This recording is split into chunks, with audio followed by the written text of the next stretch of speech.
close your eyes and imagine a world in which the United States never existed. No Declaration of Independence, no George Washington, no red, white, and blue. Just a continent still under the rule of the British Crown. But the consequences of this go far beyond just America.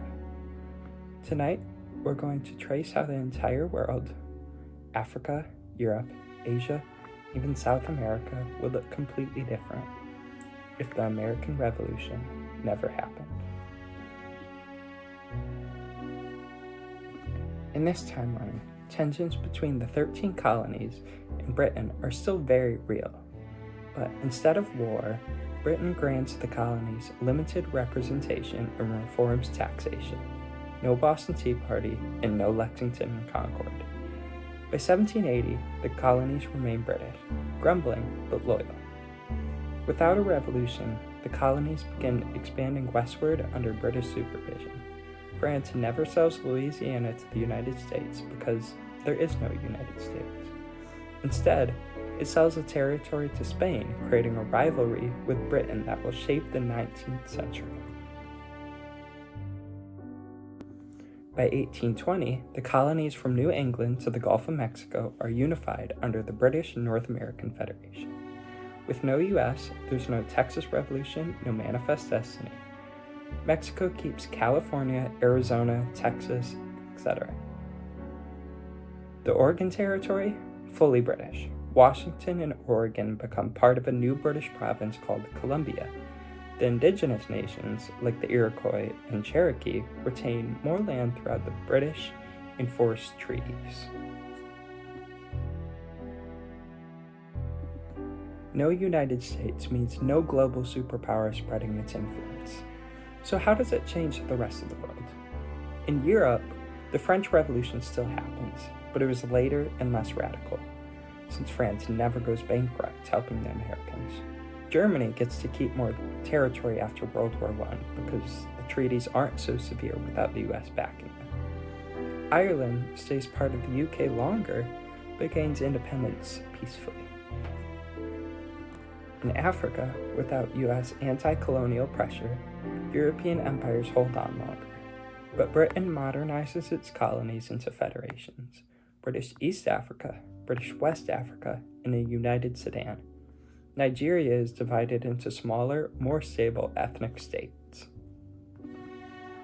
In Asia, India remains united. No partition into Pakistan or Bangladesh. This causes the issue over Kashmir to never arise. Tibet stays autonomous under British oversight. China becomes a constitutional monarchy, not communist. China is still powerful, but not as much as today, as it stays stuck under the watchful British eye.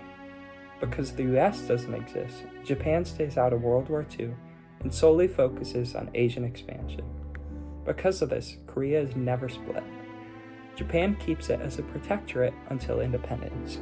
Japan's borders stay larger, likely keeping Taiwan.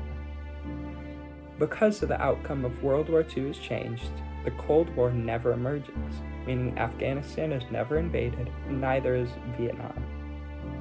The Philippines stay under Spanish rule until independence, as the Spanish-American War never occurs.